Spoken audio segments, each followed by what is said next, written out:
You are now listening to the Lasting Legacy Podcast. Welcome back, everybody. Another episode of the Lasting Legacy Podcast. Before you continue to watch this on YouTube, go down and subscribe. For every subscriber, I don't know, honestly. Just do it, please, because we're really hurting for money over here. So, new Spotify ad coming out real soon. Yeah, new Spotify ad coming out soon. And looking for sponsors. No, I'm just kidding. But today we have a very special guest. We have Mauriel Scher, owner of Squawk Coffee here in Pueblo, Colorado. We're going to talk today to her about some of her adventures of purchasing this business and running it for the last couple of years through COVID, and we'll see how it goes live at Squawk Coffee today. And on Instagram. And live on Instagram. I doubt they can hear us, but it's all good. We're here. We're here. Anyway, my name's David. I own David Took It, photography, videography, and welcome on. Hey. This has been a long time as well. We've been saying that we wanted to do it on location, so that's what the change of scenery is. So, yeah, super excited to be here. Mm-hmm. So let's just get right into it. Tell us a little bit about yourself. Cool. So I was born in Jerusalem and ended up in Colorado about 20 years ago. Well, actually ended up in Pueblo about 20 years ago. So I've been in Pueblo on and off for the past 20 years. Decided that I enjoyed the atmosphere in Pueblo because we're so close to the mountains here.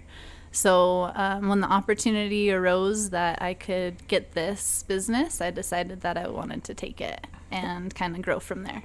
It's super awesome. When did you buy it? What year was it? It would have been the end of 2019. So right before COVID. Right before COVID, yeah. I think technically the sale fell into place 2020, like January 1st, 2020, but it was all in the works from like about August of 2019. What a great time to buy a restaurant. Yeah, to say the least. It was an interesting ride. So what kind of led you to purchasing this? So I was working at a recycling facility prior to this, and I was pretty much running the company, and I enjoyed doing that aspect of, everything, just kind of being in charge, I suppose, of everything. And unfortunately, that company kind of fell through, so I wasn't able to purchase that. Another family did, which it ended up working out better because it put me in this place, and so I was able to end up taking over Squawk, and that worked out better for me, I would say. Oh, most definitely. What kind of recycling center was it? It was a local company, actually. So it started off as We Recycle, and it's now Roots Recycling. They're still in town. They are located on the south side of Pueblo. They do curbside recycling and drop-off. I think they still do drop-off. See, because in my head, I just recycled a TV. So I paid them $20 to get rid of my headache of a TV. But so was it like cardboard, plastics, stuff like that? Yeah. Or, you just separate it and they do what they do with it? So with their pickup, so if they went out curbside collection, you could do like mixed bags, so you could kind of recycle everything together, and then cardboard as well, so all the household stuff, so like plastic, aluminum, paper, cardboard, electronics they would take as well. You had to pay for electronics no matter what when you're recycling, just because unfortunately there's a take apart process. That makes sense. Everything has to be broken down to like the bare minimum.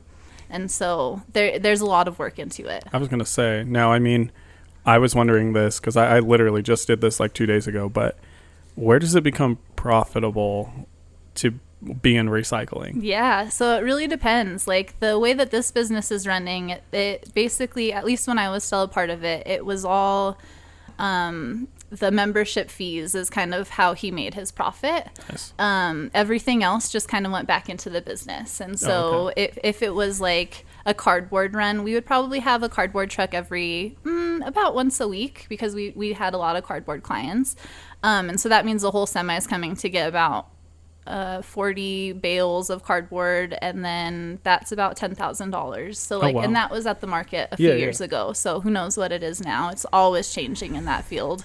But like, let's say you had all aluminum cans, you would get a huge payout if you had a truck full of aluminum cans. That's interesting. So it really just depends on how you recycle it, how your facility is running it. So who do you sell those recycled goods to? You Who's paying usually that? find another vendor. So like You recycle to another recycle place? Yep, That's crazy. exactly. So like the cardboard will go to a company in town, at least. They send it off to essentially it's a huge warehouse that'll kind of break down the cardboard back to nothing. It turns it into Like pulp, pulp, and then yeah. creates new cardboard with it. So it's Okay. infinitely recyclable as long as it's not soiled or, ruined by something. That's crazy. I have so much cardboard. We order way too much stuff on the internet. Dude, yeah. It's so easy Amazon now. boxes just add up. Yeah, they Yeah, we do. just bought a new couch, a love sack. It's like Oh, you bought a love sack? 17 pieces to put our couch together. Oh so my we have 17. So who did you hire to put your couch together? Oh, it's simple. It was really Yeah, easy? it's easy. So 17 The- easy it pieces. it was just harder to put the boxes outside. Like It wasn't like when you buy a desk from IKEA and you're like, oh, this is a good idea. No, This is a great deal. No, the couches. Yeah. Love sack makes it easy. Not IKEA, but yeah. the Not a boxes paid are ad, but crazy. Lovesack makes it real easy. Yeah, they do. They It's do. funny. No, that's so.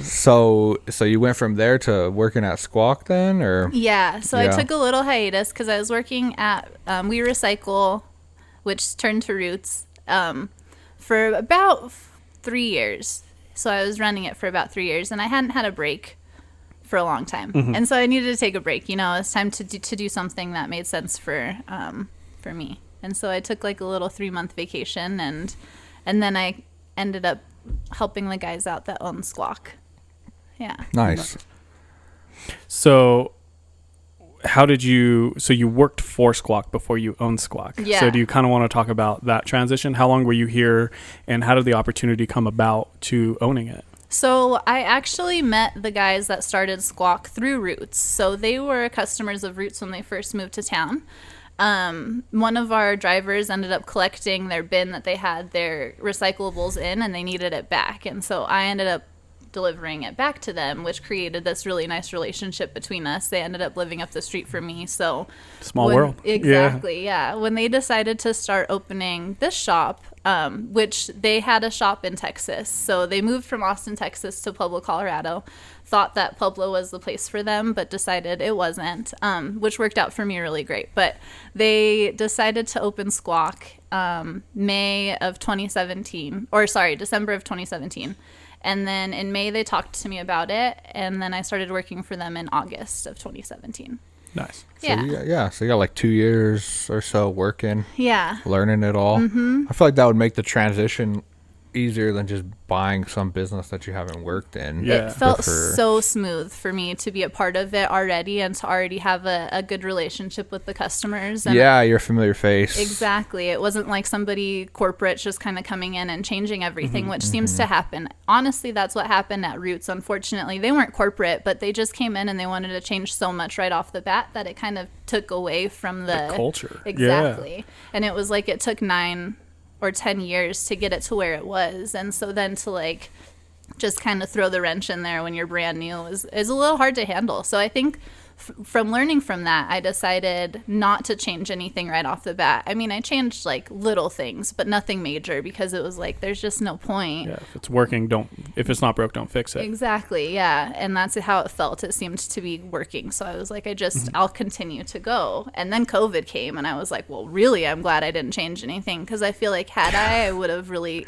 fucked myself. Like in the quite middle of a honestly. remodel or Yeah. something. Yeah. Dump a whole bunch of money into it. Yeah. You know? Exactly. Especially if business is booming right before then, and then you kind of hear this thing kind of trickling down and you're like, huh, that's weird. Like none of us ever thought that it was going to be what it was. So I mean, like, I guess we can go right into that. Yeah. How did that affect business? Well, like you said, we really didn't think that it was going to be what it was. So we kind of joked like, all right, well, we're going to be closed for a week. Like, well, let's expand our spring break. But, that's not what happened. It ended up being like Spring gear. Yeah, spring year, 17 months of hell, quite honestly, just dealing with a lot of uncharted territory for everybody, which made it really uncomfortable for business owners all across the board. I talked with a lot of business owners in different fields, and the way that it was handled was really, really awful. At least in this Absolutely. town, it Yeah. just seemed very unhelpful Yeah. and It more was reactive than proactive, in my opinion. Yeah.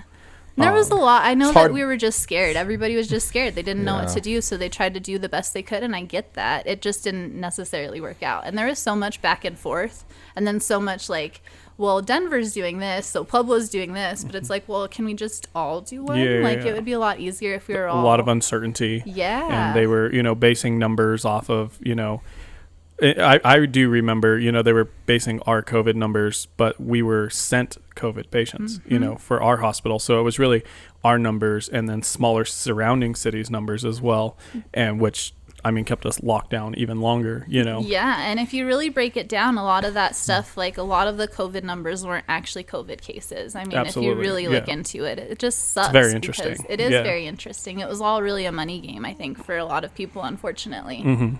No, I definitely agree. I think, and I think as a coffee shop in COVID, I think it seems like the pivot to like trying to do like mobile deliveries and stuff, it's not really as prevalent as it is in like a restaurant, that has like a full menu. Yeah. So it's kind of hard to hit those minimum order numbers. To push the DoorDash kind of delivery service fees on coffee. Like by the time your coffee gets there, it's cold, or your sandwiches are so good, but 20 minutes later, you know what I mean? Yeah, it's like McDonald's fries. McDonald's fries are only good fresh. Yeah, exactly. You want them right then. You don't want to eat it later. Exactly. It's like, and you don't have like a full menu to offer compared to like some restaurants. So I think you had a different challenge when it comes to really getting innovative to figure out what you're gonna do to make some money, to bend the rules just enough, just like everybody else did.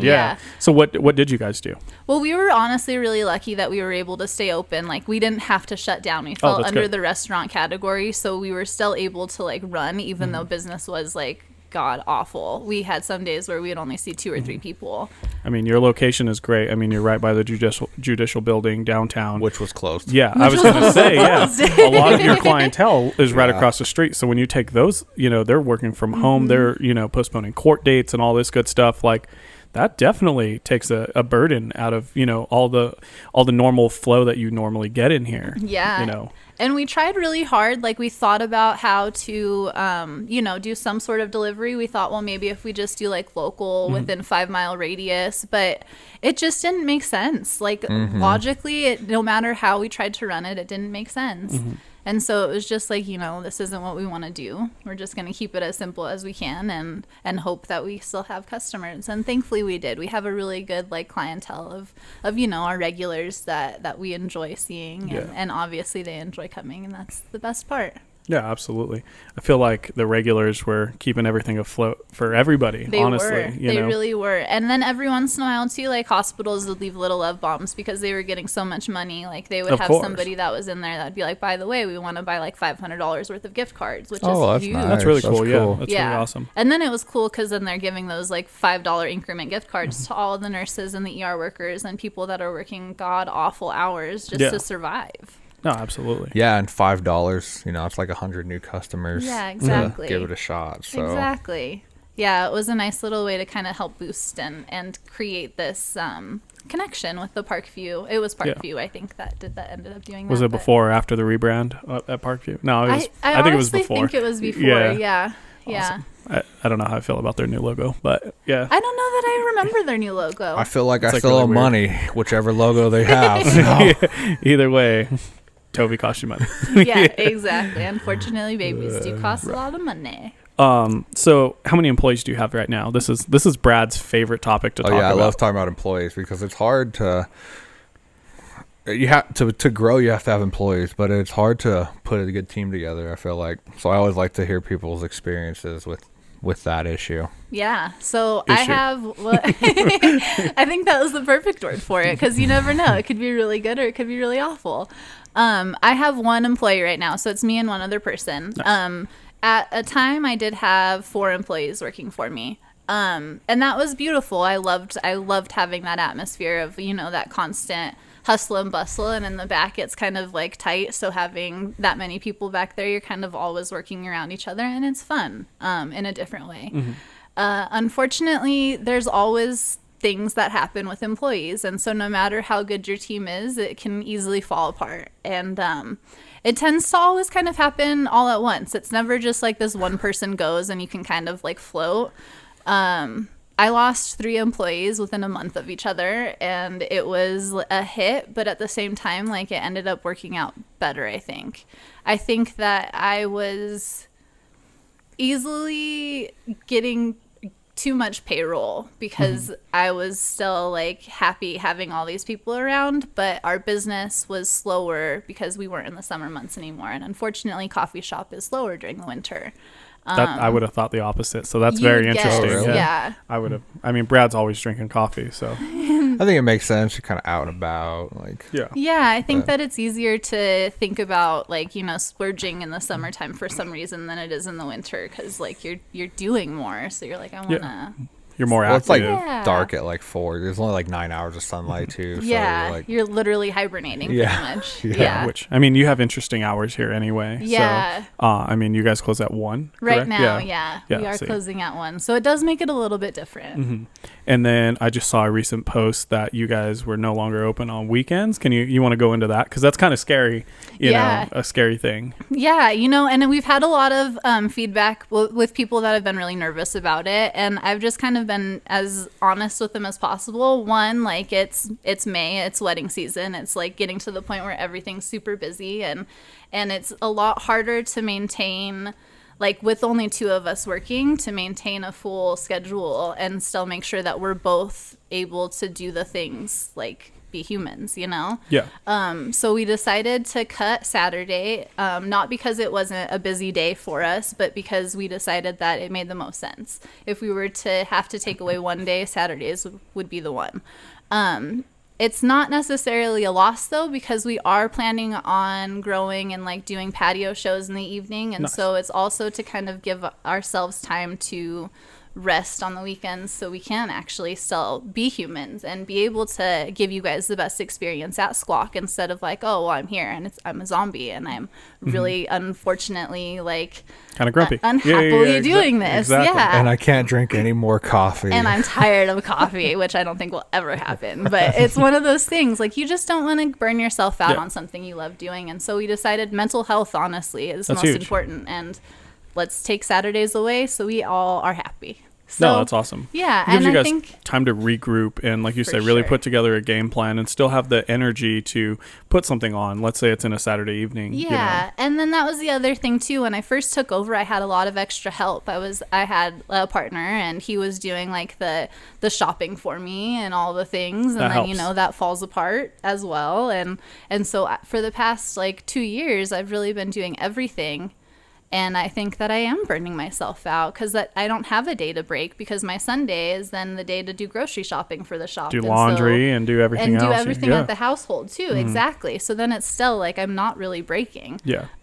So just logically, mental health wise, I'd say that it makes the most sense to take a step away. And then, yeah, we can come back and do shows Friday evenings. Like, we can close at 1 and come back at 4, and from 4 to 10 have a patio show. Yeah. Do, like, poetry slams or just something like that where we're bringing a place for our community somewhere just a little different. Showcase Kinda- local talent. kind of Yeah. keeps it fresh for you too. Yeah. Keeps your I Creative don't know, juices your intrigue, flowing, your yeah. creative juses, kind of And I mean, going, get out of the who knows, that repetition. could, that could Exactly. light a new fire, underneath you that was already burning within, but you can, really expand it out. Yeah, and patio shows have always been something I've wanted to do because we do have such a beautiful patio outside. It's just been like COVID hit right away, and then that summer was like, well, now what do we do? Like, we don't even have business. Are we even going to be, Yeah. are we going to be continuing?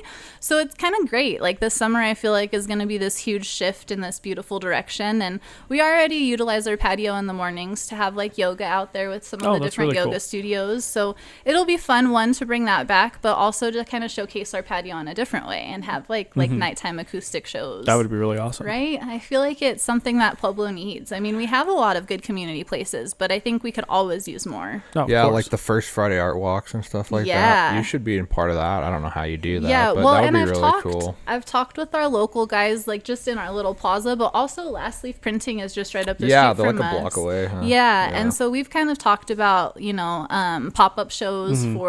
for First Fridays in general, so we can bring the crowd this direction. But then if they did that, I've talked with the cheese shop, and the cheese shop said that he would do like charcuterie boards in the evening. Genius. And then It's the a win-win. paint, exactly. There's a paint shop also in this plaza, the pottery place, the fireplace, and they also said that they would do something like a 10% off. But, like something like that where we're actually all getting our community together. Yeah. And you're supporting local businesses. Mm-hmm. That's what we need. I think more support and more community. And more things to do and for people. To do. The less we're shooting people, the better. Exactly. Yeah. And also the fact, like, some people don't even know this plaza exists. Honestly, yeah. So, like, this plaza exists, and there's a lot of really cool things. Like, the cheese shop is a treasure. Absolutely. It's all really just I didn't know amazing. that there was that many different kinds of cheeses. When I went in there, I was like, oh my God. It's almost overwhelming, but like in the best way. Yeah, no, exactly. And like during the Christmas or holiday season, it's even better because they have all these fun cheeses. Like they had a fudge cheese once where you're just like, wait a minute, and it tastes just like fudge, but it's cheese. You're like, yes,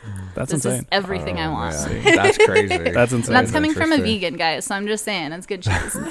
How long have you been vegan? 5 years. Nice. Like, are you a good vegan, or are you like, I have some hot wings every now and again? I'm a good vegan. So I was actually a vegetarian my entire life. Oh, okay. And then about 5 years ago, almost 6 years ago, I changed to just veganism for health reasons. But there's a fly in here. It's going crazy. Tis the season. Tis the season, unfortunately. But yeah, so I've been a vegan for 5 years. I've really only tried a handful of meats, if we're being honest. Like, I mean, there's only a handful. Throughout my life, yeah. But I mean, like, I've had like a bite of chicken, and not very much. I couldn't imagine. I have a really good friend who's a vegetarian, and he told me he tried bacon for the first time, and that was the weirdest thing. So, like, if you didn't grow up with that, like, that is the weirdest texture ever, and the weirdest taste. You would not expect that taste. It is, yeah. The texture by far is what gets you every time. Like, chicken was easy because it was like Chick-fil-A chicken, and I mean, like, how can you go wrong with like a chicken nugget? God's chicken just doesn't go wrong. Yeah, but I had bacon, and bacon was weird. I've had bison, and bison was weird. The texture, everything was just like. No, for sure. Not for me because I'm not used to it. But that makes sense why babies, like, you want to give them everything. Yeah, just like, here, try it, do it, get used to this. Yeah, absolutely. The more you can feed your baby, the less pickier they're supposed to be. That's what I've heard. So, like, you want to give them everything. My mom did not do that with me. No. Yeah, I'm so picky. My son's been eating whole, like, human food since he's 6 months old. Yeah. So he's a year now. He's been eating like real human food, and he's not that picky. No, and that's picky, like the same with Casey. I feel like she's doing the same with her son. Is like she's just letting him eat human food. Like, if they have steak, he's sucking on the steak. Like, I mean, he doesn't have any teeth, but he's figuring it out. You know? Like, no, absolutely. And that's just it. You have to. Don't make sure they don't choke, but you can eat anything. And then that's the other thing. I think if you look at the research, it's easier to give them a piece, like a bigger piece of meat, and let them feed themselves than for you to try to feed them because they know what they're doing. Yeah, like Toby, we never like sat and spoon fed him or anything. Yeah. He just learned it on his own. And now when we go out to eat, he's 18 months, but he sits there like it's the weirdest thing and just feeds himself. I love it. Went to Olive Garden and he was living his best life. Yeah. Doesn't say anything. He's like tuned into the conversation. It's insane. Yeah, just eating his food. That's at so like cute. 14 months. Whenever we went, Now, health benefits wise, did you feel a lot healthier once you switched? Or? It took me about a year to stop eating any kind of cheese or dairy of any sort. Once I finally like kicked it, now when I have it, I can feel it immediately. Interesting. Like immediately. So if like I tried just a bite of one of our baked goods, I would feel it immediately. Would you feel tired or just like your stomach would turn? No, my stomach would turn, but actually it's my nose. My nose will start running almost immediately, like that an is allergy. Very interesting. Yeah, almost immediately. Here's my one beef with vegans. Here it Eggs. Okay. Chickens are going to lay eggs no matter what. Yeah. So you should be able to eat eggs as long as the chicken is raised well, right? Yeah, I mean, that's how I see it. That's my only beef. I agree. I agree with you, Brad. I agree with you. The chickens are for sure going to lay eggs. I've had that conversation with other people. Same with honey, because some vegans don't eat honey. That's very interesting. That's like the most organic thing. I know. It's just, I mean, you can get into this, the little things with everything. No, of course. Back to business. Anyway, I'm just always curious. Before I get the vegan community attacking. All in a tizzy. Going to cancel me. Yeah, exactly. Brad Doss canceled. I know you had kind of touched on it, but what are some of your future plans and growth and stuff like that? So hopefully patio shows, that's the biggest thing that we want to expand on. Love to have something for the community, honestly. Just really want something that people can be like, yeah, that's our spot. Like, I really love that place. I love to be there. And I always see either, you know, somebody I know or somebody that I could get along with. Of course. I just think that that would be really cool. Another huge thing that I would like to kind of step into is possibly liquor. Like, if we do patio shows, it would be fun to have a liquor license. Like, That'd to be have, interesting. Yeah. you know, I wouldn't want people to get sloshed by any stretch of the imagination, but have like maybe might a happen, 3-drink you know? maximum, Yeah. and you can kind of hang out and just chill out, not be crazy. No, of Some course. wine, some Walter's beer or Yeah, something. exactly. Hit Yeah. our locals and make That'd sure be that really like cool. we're really supporting Pueblo, because that's what we want in the end, is to help Absolutely. bring Pueblo to the map. Now, at these patio shows, would the inside be open, or would you kind of keep that outside only, or kind of how does that work? We would definitely still like offer Like a food and reduced menu? beverages and Yeah. stuff. Yeah.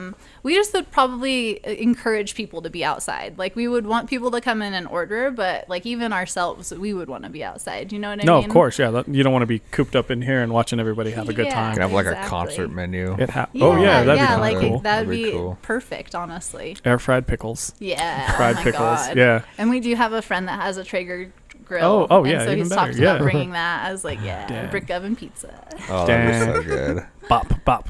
Anyway, Yeah. that's the funniest joke on Kevin Hart's new special was the brick oven Oh pizza. gosh, I I'll was have to dying. watch. Yeah, that was some COVID watching right there. What are some of your goals personally moving forward, short, medium, and long term? Obviously, I know you touched on mental health, so obviously staying clear in the headspace is always everybody's goal. Yeah. I guess like really I haven't taken a vacation. So like short-term goal is going to be to take a vacation sometime soon. What are you thinking? I would love to be on a beach. If we're being honest, somewhere out of the country would be even better, but I know that's really unrealistic being a business owner and only having one employee. But, you know, we could still, Hawaii, I guess, is open now. Yeah, true. They're not doing the crazy like quarantining. I'd for rather go 14 to days. Mexico than Hawaii. It's probably cheaper. Yeah, you're probably right. And it's Honestly. And it's a quicker shorter flight. flight. Yeah. And Mexico's fun. I mean, if I went to actual Mexico and not like Cabo, where I'm Not just a America, tourist Mexico? city. Yeah, Yeah. they're both fun, but yeah, different experiences. I Very- guess I should say very different. yeah. culturally different. Absolutely. And then what about some medium and long term goals? That's a really good question. I guess like eventually I'd love to expand. I'd love to expand Squawk to maybe have a second location, not necessarily in Pueblo, but like maybe somewhere up north in Colorado. That would be really cool. Yeah. I think like the liquor license is a step that would probably be short term as well. Maybe, well, eventually I'd like to open a recycling facility myself because I know so much about it. It Yeah. just seems kind of like a waste if I was to let it go to Yeah. the wayside. So No, exactly. yeah, And it's something you firmly believe in.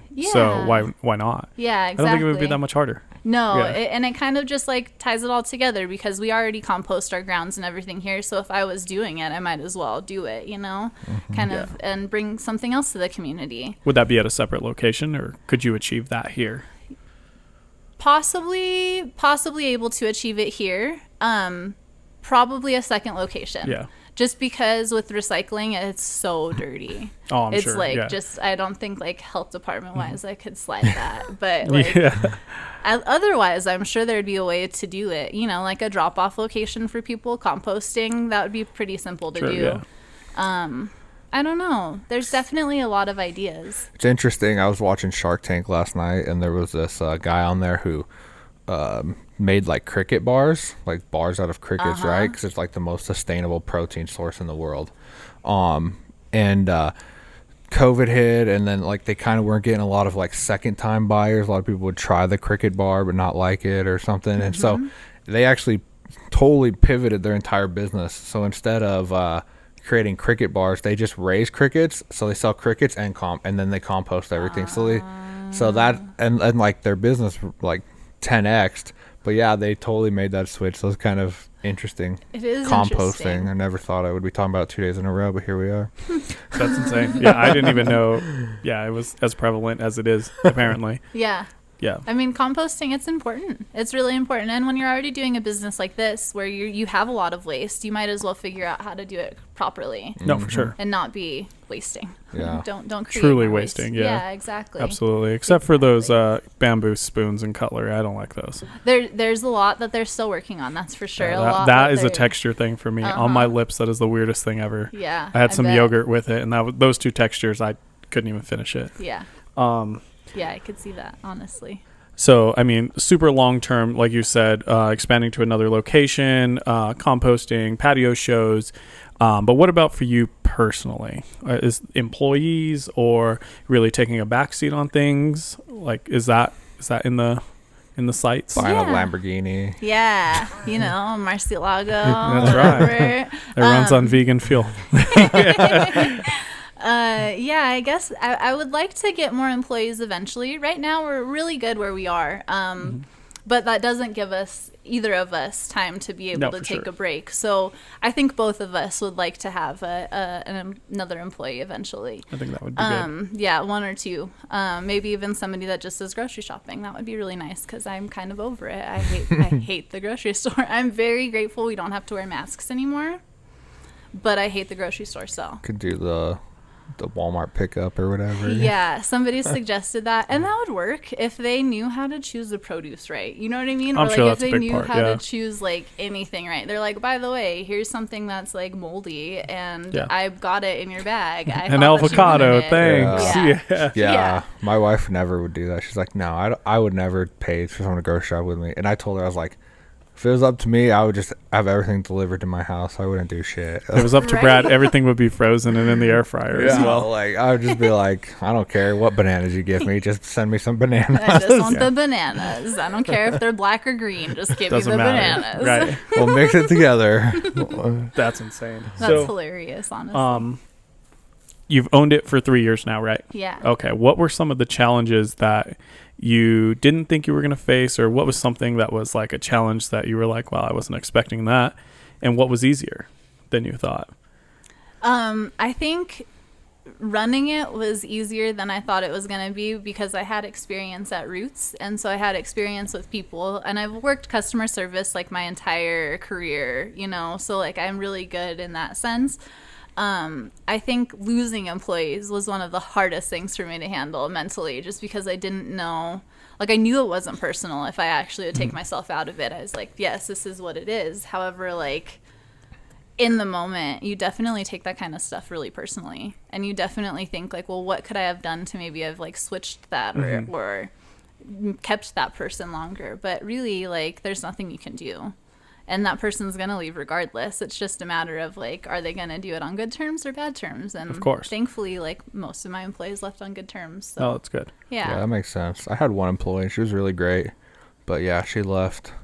And I was like, dang, what did I do wrong? But it's like, well, okay, she got double the hours, double the pay, benefits. Like, well, why wouldn't she leave? Yeah, I would have left too. I would have left sooner. And I don't think like it's never you. Like, I mean, it could be you. You could be a shitty person, but like it might be you. I shouldn't say it's never you, but like it's rarely you that they're the reason that they leave. It's like they have other things. Like they get a better job or there is a better opportunity in some sense of the world for them. And so like, cool. Like, I think that's better. I think it's easier to like be happy about it now than it is in the moment, for sure. I can only imagine. Yeah, we touched on something similar to that a couple podcasts ago. Like, people aren't going to stay with your company for 40 years anymore. That's kind of dead. It is. It's just about helping your employees grow to whatever they want to become, while you can still get the best out of them too, while they're working for you. Exactly. So. Yeah. And I think that's kind of beautiful, because you don't want somebody to be with you for 40 years. I mean, if they stayed with you for 40 years, either they're like your soulmate and you guys are supposed to be like together, but like it's just hard because people are continuously growing. Yeah. They're constantly changing. And so like it's amazing if you can have somebody with you for 40 fucking years, like really, especially in the business world. Like, and I think like that's why evolving as a company is super smart. I don't know what the best moves are always in that sense, but like I think that you can't just sit still in a company, or you are going to start losing yourself and your business and your employees and just everything. Absolutely. Yeah, I feel like I feel like that you can't stay in the middle really in life. You're either going up or you're going down. Yeah. It seems like. Yeah, and you might as well manifest the going up, because who wants to go down? Yeah, exactly. Not me. Not me. Not either. me. Sometimes, I don't know. Sometimes I'm like, man, I don't know. I'll take a month break. We'll see what happens. See what happens. A few less S-corps wouldn't kill me. Well, we do have a reoccurring question on the podcast, so feel free to take your time and answer it. But what do you want your lasting legacy to be? What do you want to outlive you and the amazing coffee and smoothies that you make and the atmosphere that you've created? That's a really good question. I think the living legacy of me or of Squawk? Both. You, Both. mostly. It's like one of the same, but kind of you. All of the things. Oh, yeah. I would just want people to really appreciate this atmosphere and this community that we create, and the idea that we're here, and that we're not only here, but like we're here for each other, like in whatever the sense of the word may be. Like even if you just need to come and vent, because that is kind of 90% of what the coffee shop world is you're a counselor. You don't get paid like it, but you're a counselor. Yeah. And like I think that it's important. It's important for people to have that. I mean, not everybody is going to feel comfortable going and talking to a therapist. However, if they're comfortable with me and they want to share that with me, I will hold it like I'm a therapist, because that's important to me. It's important to me that people have that escape and that like release, because we need it. And you know, when they leave smiling, it makes it that much better. If somebody comes in grumpy and they're like in a pissy mood, or they're upset for whatever reason, and they leave smiling, it just makes me happy. It makes me feel like I am doing the right thing. And like I think therapy like runs in my family. So like although I'm not a therapist, I do think it was the field I was supposed to go into. You're kind of there. Yeah, I'm kind of there. Yeah. Bringing happiness to people. Yeah, in a much different sense of the word, and I think that it's better. I think that it's better for me. I don't think that I would want to just sit in the back of a chair and write down shit on a notepad. It is nice to go upstairs in the loft here and sit on the couches or the chairs or something. Yeah. For like 20, 30 minutes, eat some oatmeal. Right? Eat an oatmeal or read a book. Yeah, me and Brad used to go up there all the time for our business meetings. He would cry, and I would just stare at him and be like, "You feel better, big boy?" It's going to be okay. He said, "Yep, it's going to be all right." That's all you got to do. Anyway, Need what do you a want to do little for Tax therapy Tuesday? You know? Yeah. But no, love it. I totally get it. I mean, having an outlet, whether you're a tattoo artist, a barber, you know, whatever your industry is, just putting the people work back into, you know, what do I want to say? Putting the people work back into, you know, the service industry, you know, being about the people is super huge. And you never know. I mean, people tell me their life story all the time, mainly because I ask for it. But, you know, like, I get it. Yeah, I do feel fulfilled if they were to get something that was weighing on their chest, even though, you know, they just got it out. I probably forgot about it 10 minutes after they said it, but hey, they got it out, you know, and it makes them feel better. Yeah. Absolutely. Well, I want to thank you again for letting us in your space and making it look like an episode of Friends in here. Yeah. This has been the Lasting Legacy Podcast. Check us out anywhere you get your podcasts. Good night.